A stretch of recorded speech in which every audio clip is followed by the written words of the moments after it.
Pangalawa, pupunta tayo dun sa topic natin. Pag sinabing networking o networker ka, nakakatuwa, hindi? Yung totoo. Nakakatawa. Tama si si Direk Daddy Rene Imperial. Nakakatawa at lalayuan ka pa. Why? Una, sa networking, bigyan ko kayo ng idea, hindi mo kailangan may pinag-aralan.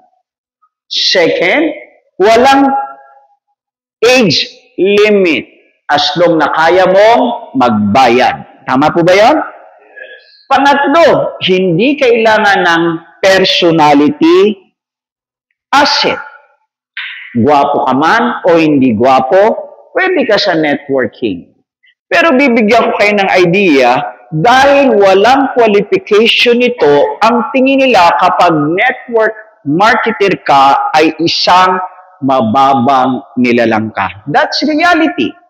Lalo na ngayon, pag-usapan natin yung tinatawag nating ang networking ay napahulubilo, akala nila scam.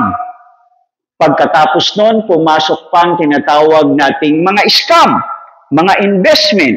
Ibig sabihin, ang tingin nila tuloy sa network marketing ay scam investment. Kasi mamaya papatunayan ko sa inyo na ang inyong sinalihan ay kakaiba doon sa mga ibang company.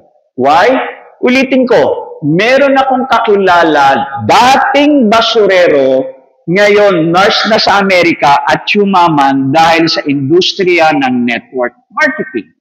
Meron akong kakilala na isang dating budigero, ngayon, yumaman din sa networking. At sa atin naman sa RF3, kilala naman natin si Laksamana at si Don Ramon, dating mga barbero. Ngayon, tumaas yung antas ng kanilang pangarap. Sa totoo lang, marami silang nagawa na hindi pa nagagawa ng mga taong may pinag-aralan. Yes or no? May diploma, may career. Mamay magugulat kayo sa ipe-present ko. Kasi kailangan mo ng magandang mindset natin. Now, pangalawa, bibigyan ko kayo ng idea. Sino may alam sa AIM Global? AIM Global, AIM. Pangalan nila ngayon, Enumerism. Pangalawa, JC Premier. Uno. Bigyan ko kayo ng idea. Yung tatlong nabanggit ko, mga dating katulad lang natin.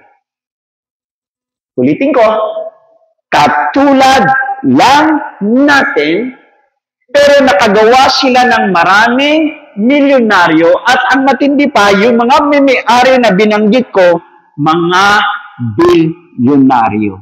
Clear ba tayo? Yes or no? Kasi sila, katulad natin, nare-reject din.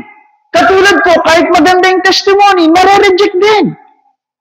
Kung si Kristo nga, ang ganda-ganda ng pinapangalan, pinako pa sa krus, kayo pa. Naintindihan nyo?